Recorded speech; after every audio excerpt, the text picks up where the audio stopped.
Thank you so much for attending the College Access Advocacy Day webinar training.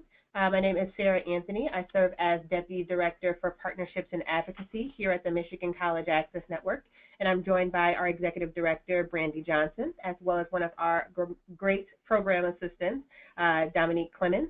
So we'll be going over our advocacy strategy as an organization, giving you some talking points and some really key things that are happening in the Michigan legislature as it relates to college access and success efforts. And then finally, we will go through logistics for the day to make sure that you are equipped with everything you need to know before coming on April 20th. So before we got started, we just wanted to make sure to reiterate the Michigan College Access Network's mission. As most of you know, that mission is to increase college readiness, participation, and completion in Michigan, particularly among low-income students, first-generation college-going students, and students of color. Our value statements is really something that anchors our work, and so we always like to reiterate what those values are. One is that college really is post-secondary education. We mean that a college is one way of saying that we want to refer to attainment as valuable credentials, so something after high school or something after high school, so including professional technical certificates, and academic degrees.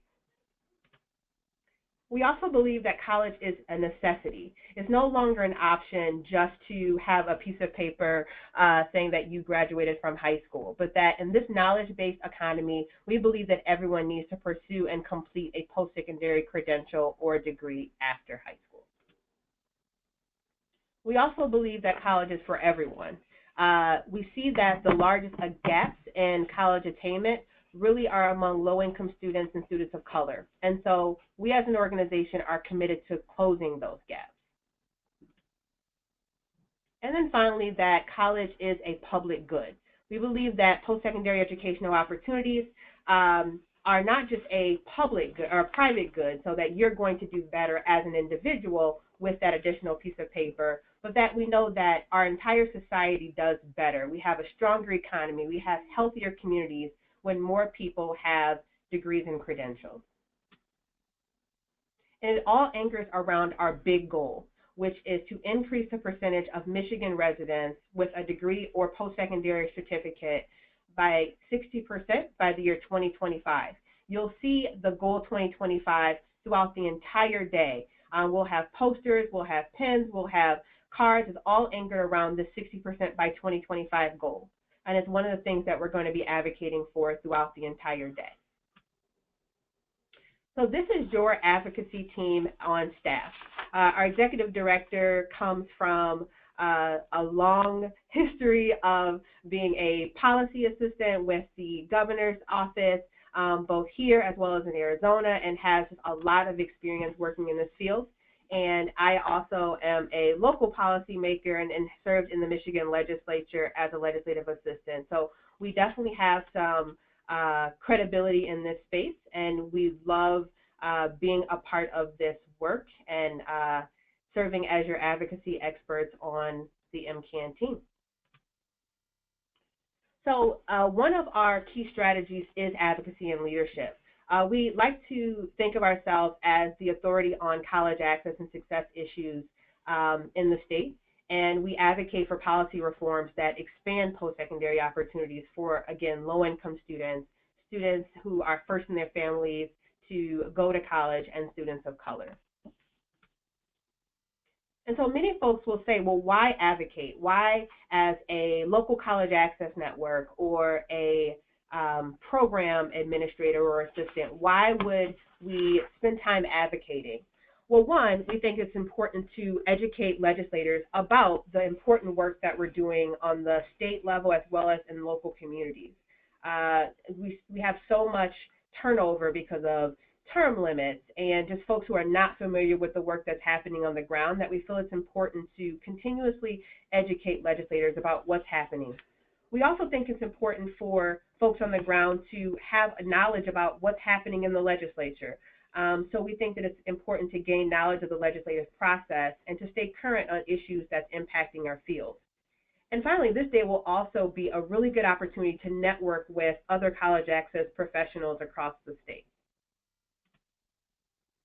So now we're going to have our Executive Director, Brandy Johnson, go a little bit deeper into some of the things that will be our key messages, our issues, and talking points that will really drive Advocacy Day this month. Take from there, Brandy. Thanks, Sarah. So I will be going through some of the major happenings and issues that are front of mind to your legislators and hopefully provide you some content to utilize when you are meeting with your lawmakers. So I've divided the talking points in this PowerPoint into three big buckets.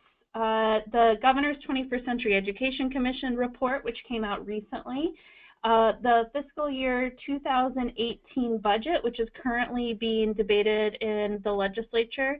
This will be the budget that would go into effect October 1st of 2017, and House Bill 4181, which relates to school counselors and is an issue that MCAN has been getting involved with. All three of these issues or policy agenda items align with the Reaching for Opportunity report, which MCAN holds up as its actual policy agenda.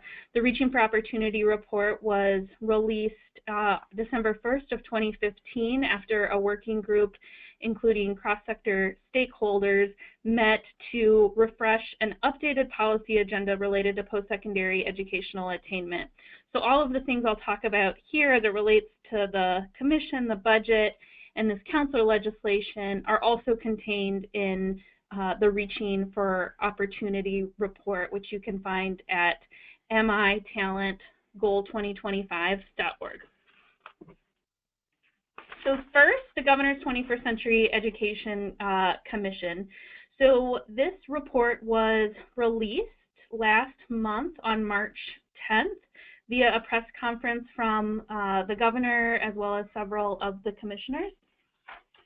By way of background, Governor Snyder announced that he was forming the commission in his 2016 State of the State address. It's part of a trio of commissions, including one related to infrastructure and one related to economic development. The commission included 20 or so commissioners from various sectors, as well as several ex officio members that were largely state agency directors. I was one of the commissioners named in the executive order. We worked from about July of 2016 through March of 2017 to produce a pretty robust report that recommended some large-scale system-level changes to the way we do education from preschool all the way to higher education. Some of the recommendations that are included in the report would be considered pretty bold or controversial. The full report that you can read at, or at least read the executive summary, is available at mieducationcommission.com. So a couple of pieces related to the context of the report as it was released.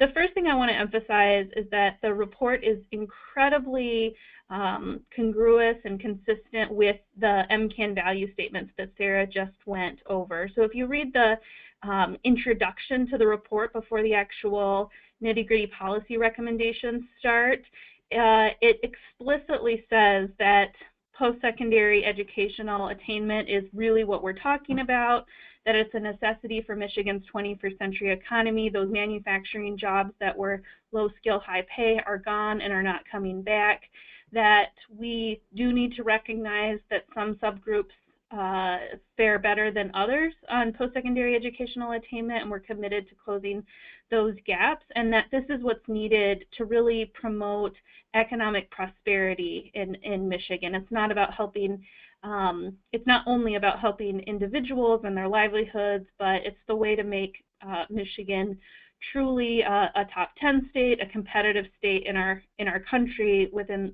a global economy. It names a couple of goals. I wanted to call out two goals, again, that are consistent with MCAN and certainly consistent with your organizations and networks. First, the report urged the governor to more formally adopt an attainment goal. Governor Snyder has been very supportive of Goal 2025. He's referenced it in several documents of his, and as well as some remarks, but the report actually called on the governor to not only adopt a formal goal, but actually to step it up a notch in some way. So the report calls for the governor to adopt a 70% goal, that by 2025, 70% or more of our 25-year-olds, so again, focusing more on young age population, will have completed a college degree, occupational certificate, apprenticeship, or formal training. I wanted to point out that for all intents and purposes, this is the same goal as MCAN's 60% goal, because we don't currently include apprenticeships, formal training in the form of certification training as an example, because we haven't figured out the best way to count it. So while our 60% goal does include academic degrees as well as occupational certificates, the recommendation of the commission is to include these other types of formal education and thereby bump the goal up to 70%. Another goal that the commission recommends is related to equity, and it recommends that by 2025, the high school graduation, and maybe more importantly for our work, the post-secondary enrollment rate, the gap between low-income students and their middle-income and high-income counterparts is eliminated.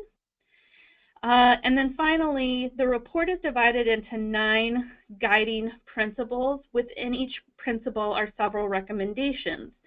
My major tip when addressing the commission report with your legislators is not to promote a wholesale advocacy of the entire report. As I mentioned, some of the recommendations, especially as it relates to governance and structure of K-12, are incredibly controversial, hot-button issues that there's just really no reason for us to dig into.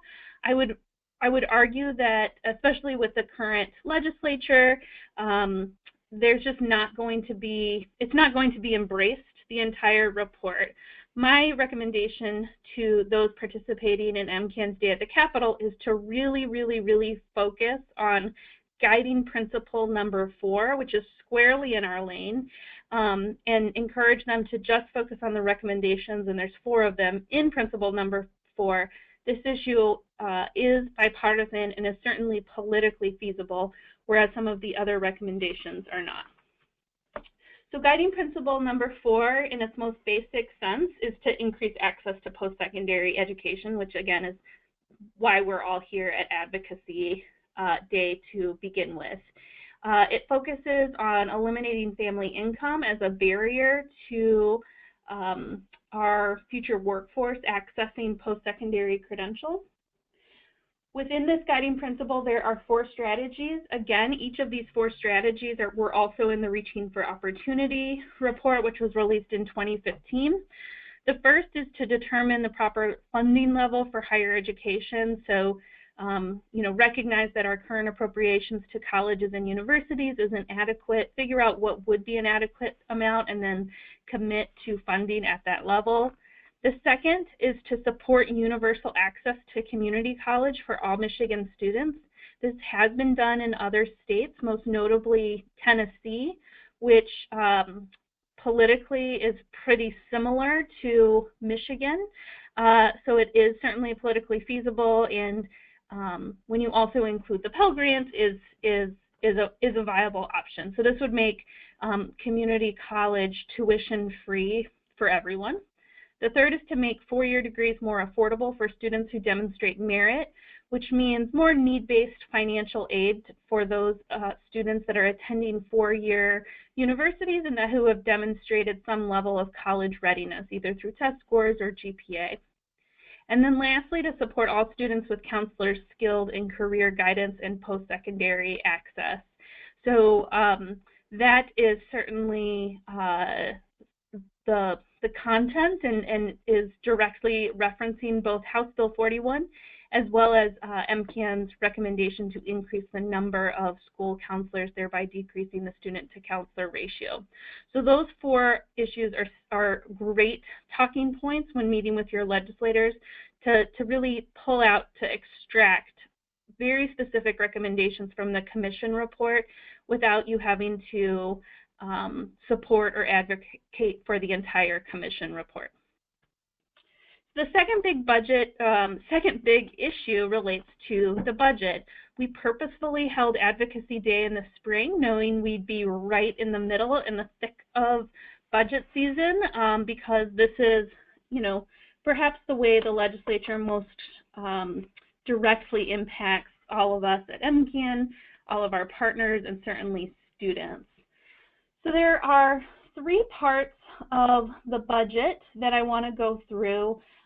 These are the way the legislative process works, is that individual subcommittees meet and recommend budgets for different parts of state government, and then eventually they're rolled up into some larger budget bills that the legislature agrees on and that the governor ultimately signs. This governor and this legislature have a tradition of reaching consensus on budget well before the deadline of September 30th. So the first section that's relevant to MCAN and to all of you participating in Advocacy Day is the community college budget. On the left, you can see these are members of the House and Senate subcommittees, as well as the communities. I put in basically ISDs, or the parts of ISDs that they represent. Now, if your community isn't represented on the left of any of these slides, that doesn't mean you shouldn't talk about these issues, but this gives you a reference on the people that had specific input on these issues, and also gives you a point of access for making some of the asks, and I'll give you an example of what that looks like. So certainly community college operations, how much we provide to community colleges in the form of an appropriation. The governor proposed in his budget maintaining current levels. The House concurred with that governor's recommendation, but the Senate's appropriations subcommittee actually recommended a 1% increase. A 1% increase is better than nothing in our book, and so MCAN supports the Senate's version of the plan. Another piece in the community college budget that's really interesting is this new pilot program called the Independent Part-Time Student Grant. This would give financial aid targeted to non-traditionally aged students, so adult students with some college, no degree. Michigan has a really high proportion of folks that fall into that category, so this would provide $2 million in financial aid to cover tuition for those adults with some college, no degree. This was something that was in the governor's budget. Sort of the reverse happened. The Senate concurred with the governor while the House removed this pilot program. So this is something that MCAN supports, so would encourage you, especially if adult students is a priority of yours, to support the governor's version and the Senate version. And then lastly, one that we're extremely excited about is some money for the Michigan Transfer Network. This is a one-time investment of $1 million to enhance the Michigan Transfer Network's website and functionality to help students, their advisors, their families, their institutions more transparently figure out how credits transfer from one institution to another institution. This is a really, really, really necessary investment and would be such a huge win for the field of college access, especially given how much we know students transfer between institutions. This was also a direct recommendation from the Reaching for Opportunity report. This is something the governor proposed. Again, the House removed it, but the Senate concurred with the governor. So for example, if I'm meeting with my legislator, and the Michigan Transfer Network is an item that I'm really excited about, I could tell my legislator to support the governor's proposal and the Senate version of the subcommittee appropriations report to make sure that in the final recommendation, the final bill that goes to the governor's desk to be signed, that the Michigan Transfer Network one-time $1 million line item is included. And even if, you know, my lawmaker isn't on one of these lists, I can encourage my legislator to reach out to the chair of either the House subcommittee or the Senate subcommittee to make that request. So the second part of the budget is higher education. Higher education is what the legislature calls four-year universities and financial aid. And so although we know community college is a form of higher education, when you see higher education, we're really talking about 4 years as well as student financial aid. So the first issue, again, is just related to operations or appropriated funding for our 15 public universities. The governor proposed a 2.5% increase, the House proposed a 1.9% increase, and the Senate landed on a 2% increase. So the good news is that all parties want to increase the university operations budget. Obviously, we support the governor's proposed version of a 2.5% increase, but in any event, all are a step in the right direction. The second issue that we know a lot of you care about and pay a lot of attention to has to do with Steffie Reporting. So this is who fuels my school data, which we use day in and day out. So in the higher education appropriation budget, there is some language around instructing or requiring Steffie to inform high schools and the public of the aggregate academic status of students at each institution. So you know you can look up a high school and figure out, you know, of the students that graduated in X year, how many of them are enrolled in college, how many of them are still enrolled in college, how many of them accumulated 24 credits, how many of them completed a degree or certificate, which is phenomenal and huge progress. But this would actually go one step farther and disaggregate by institution. So for example, I'm here in Ingham ISD. I'd be able to pull up Ingham ISD's data and see how did Ingham ISD students do at Grand Valley State University versus how students did at Oakland University versus how students did at Lansing Community College. It would allow you to better understand how students are succeeding or not succeeding at specific institutions and use that to inform college access guidance and counseling. And then, so this is something that the governor proposed and both the House and Senate concurred. So this looks like it's smooth sailing from here on out, but it would be a great talking point to mention to your legislator that you're supportive of this change. And then lastly, there's an item in this appropriation bill related to FAFSA completion that would require all students to file a FAFSA to be considered for any of the grant or scholarship programs that the Student Scholarship and Grants Office out of Treasury administers. This is something that the governor proposed, that the House concurred, and that the Senate removed, although we're not quite sure why. If this is something that you think that you would be supportive of, and MCAN certainly is, this would be something to draw your legislators' attention to make sure that the governor's version / House version is the one that ultimately makes the final conference committee report. Continuing with the higher education program, I wanted just to make some specific points about the financial aid programs. I will say that this is something we're really proud of, that the budgets that were proposed by the governor and each of the chambers included increases in student need-based financial aid. This perhaps is MCAN's top advocacy issue and one that we spend a lot of time working on and talking about, so we're thrilled. Again, it was in Reaching for Opportunity, and it was certainly in the governor's 21st Century Education Report. So TIP is Michigan's largest financial aid program, the tuition incentive program. The governor proposed a 10% increase, which equates to about $5.3 million in the TIP program, and in a very exciting development, both the House and Senate concurred with this increase. So again, we think that this is something that will likely be in the final budget, but you can thank your legislators for continuing to support TIP.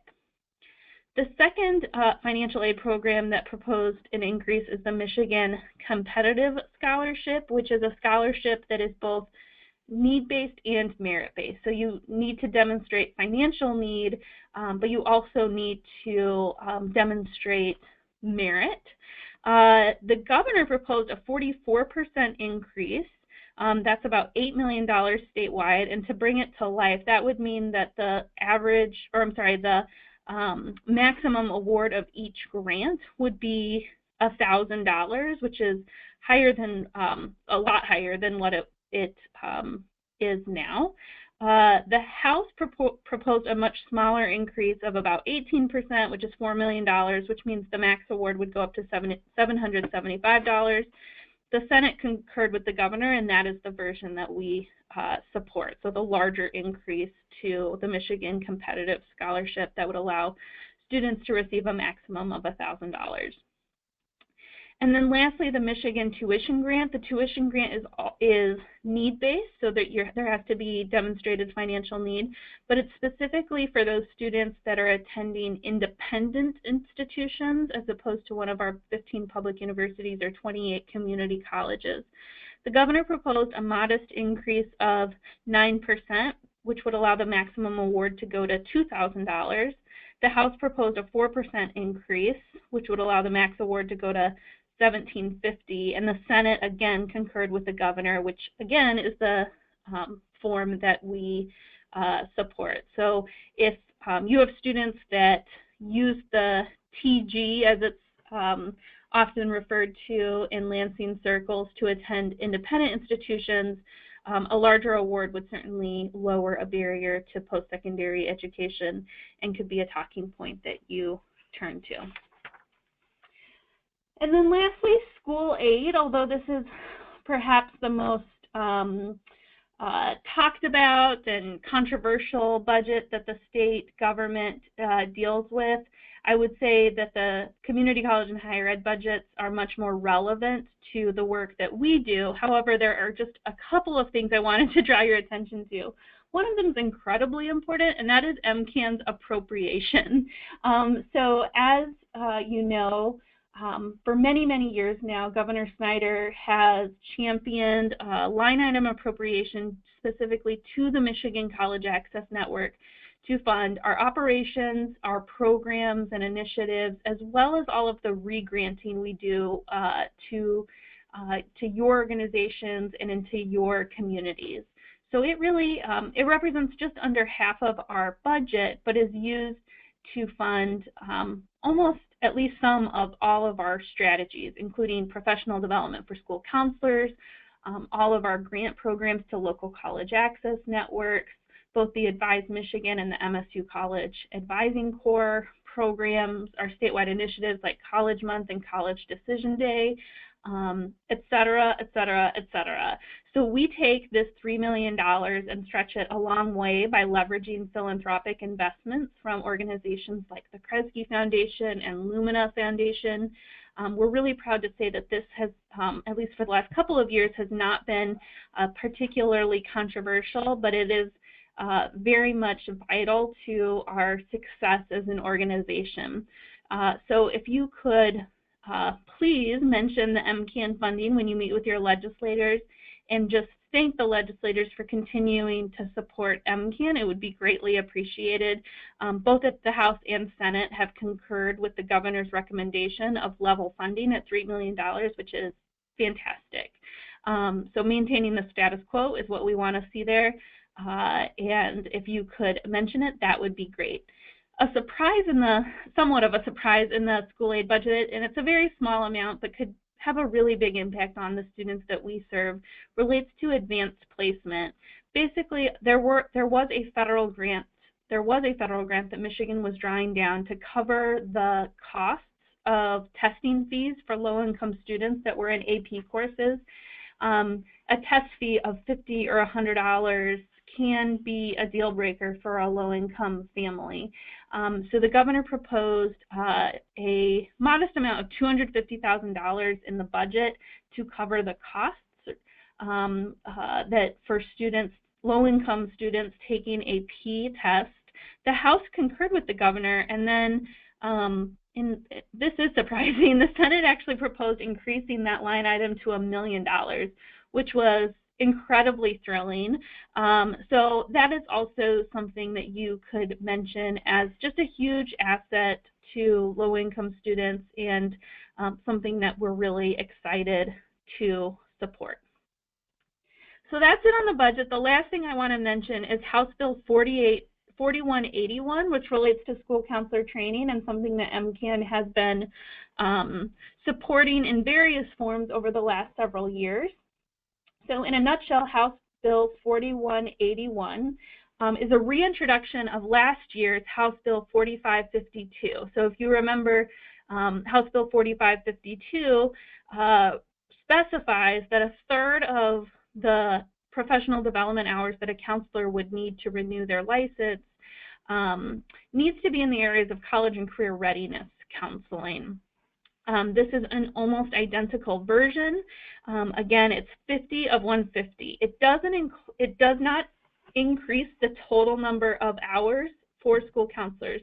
Currently, school counselors have to get 150 hours of PD or continuing education in order to renew their licensures with the Michigan Department of Education.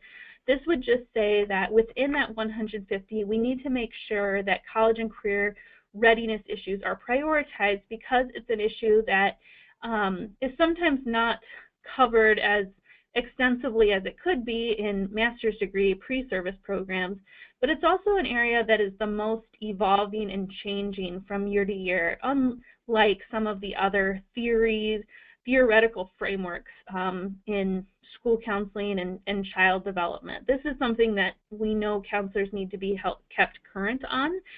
The bill, if it passed this year, would go into effect in 2019.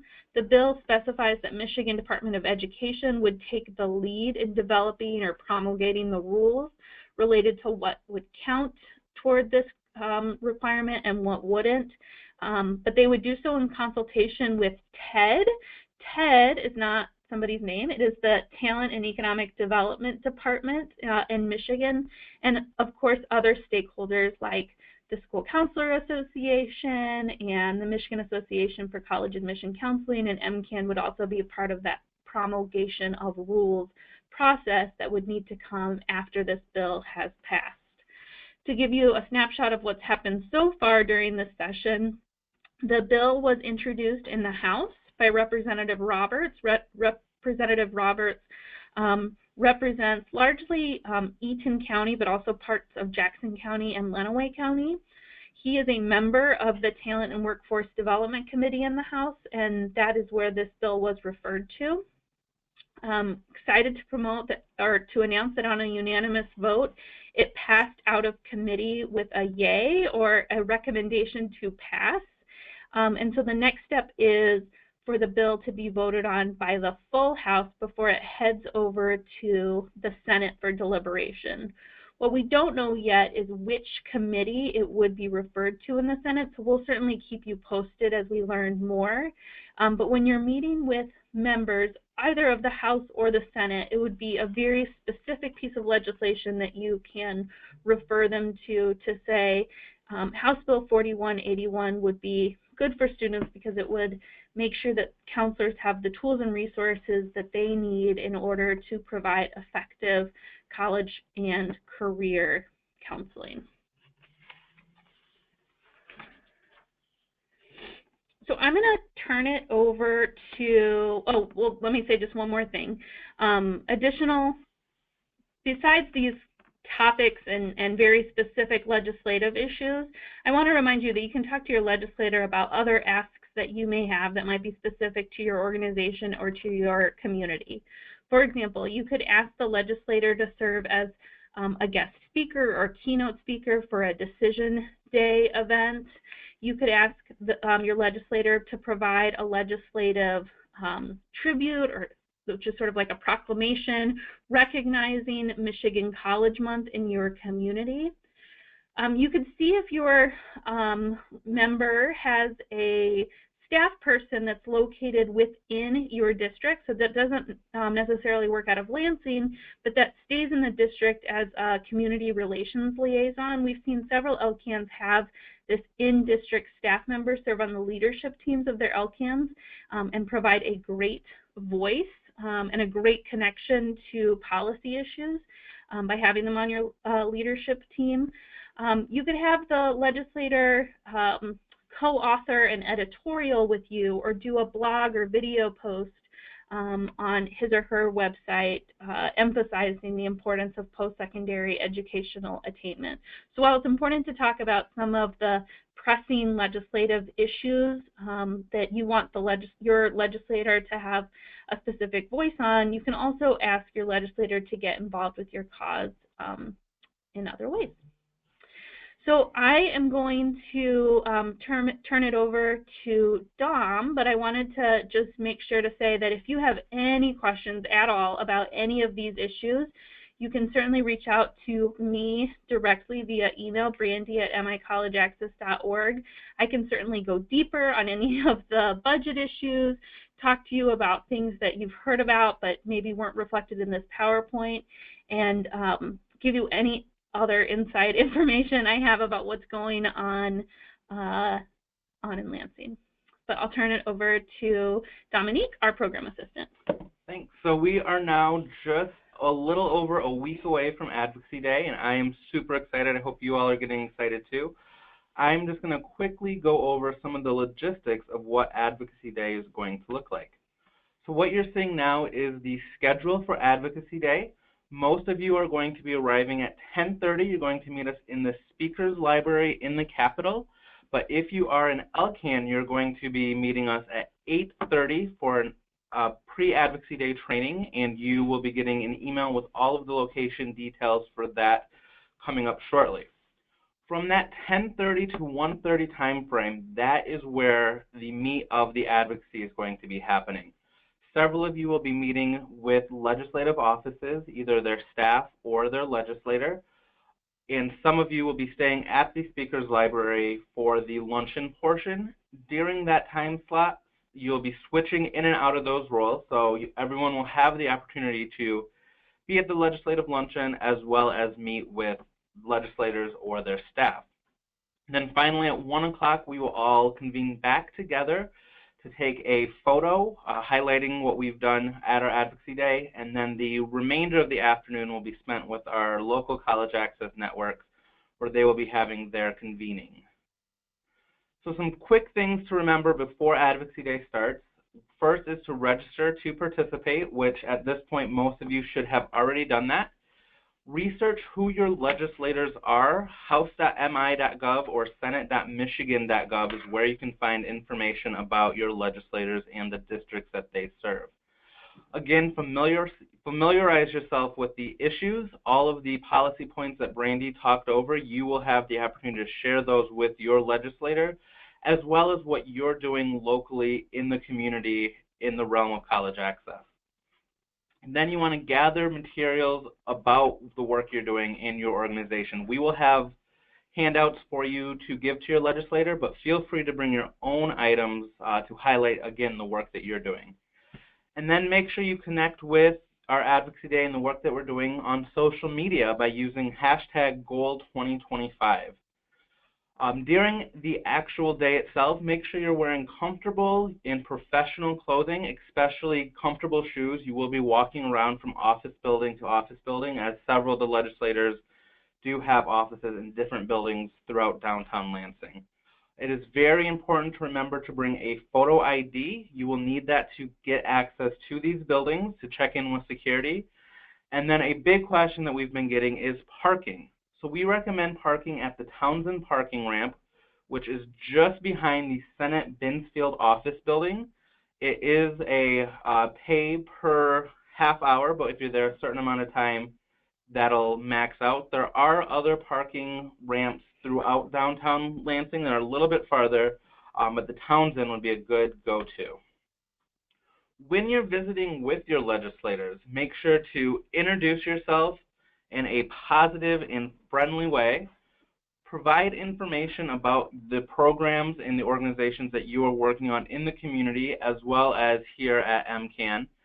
Talk about the specific issues that we're advocating for and leave those handouts for the legislators, both our handouts and the ones that you decide to personally bring. And then, of course, make sure you thank your legislators or thank the staff that you're meeting with for their time. During this time, many of you, as we've mentioned, are going to be meeting with legislative staffers. That is not a knock that the legislator was too busy or couldn't meet with you. A lot of times meeting with these legislative staffers is just as beneficial, if not more beneficial, because they are the folks that are really writing and crafting the policy that these legislators are reviewing. So be prepared for either the legislator themselves or a staff member to meet with them. Some quick things to note. Besides that, as we mentioned, meeting with staff is also to take photos. We want to really be able to showcase the work that we're doing down at the Capitol. We're using hashtag Goal2025. You'll have the opportunity to take photos with your legislators, post them on the social media, and share using the legislators' Facebook or Twitter handles to get them engaged as well. It's very important to note that during the time that we are at the Capitol, please try not to discuss any campaign contributions or campaign activities during the time that you are in legislative offices. You can save that for your personal meetings that you have with them at later dates in district in the community. After you meet with your legislators, be sure to send them a thank you email or a handwritten note. We will have note cards available for you all to sign and complete a note, and we can send back to the legislator, or you can feel free to do an email of yourself. And then finally, remember that the work that we're doing here at the Michigan College Access Network is completely nonpartisan, as we are a nonpartisan nonprofit organization. Thank you, Dom. So we wanted to leave you with a few suggested readings and resources. Again, we've referred to the Reaching for Opportunity report. We think it's an amazing resource to really look at what our policy agenda is here at the Michigan College Access Network. Be sure to go to our website and go to the advocacy page, in which we'll have documents as well as many other resources that are designed to equip you for the day, and also just to check in about our advocacy strategy throughout the year. Be sure to also dig into the 21st Century Education Commission report and the Lumina Foundation's Stronger Nation report, which shows local data specific to what's happening by county in terms of the college attainment rate. So again, thank you for joining us for this webinar. We hope that it's been helpful. As Brandy mentioned, if you have additional questions about specific talking points and our legislative agenda, be sure to talk to her directly. Anything else, feel free to reach out to myself. My email address and phone number is there. You'll also be able to reach me on my cell for the day of, as well as reaching out to Dom. But again, thank you so much for joining us, and we are so excited to see you on April 20th. Thanks again.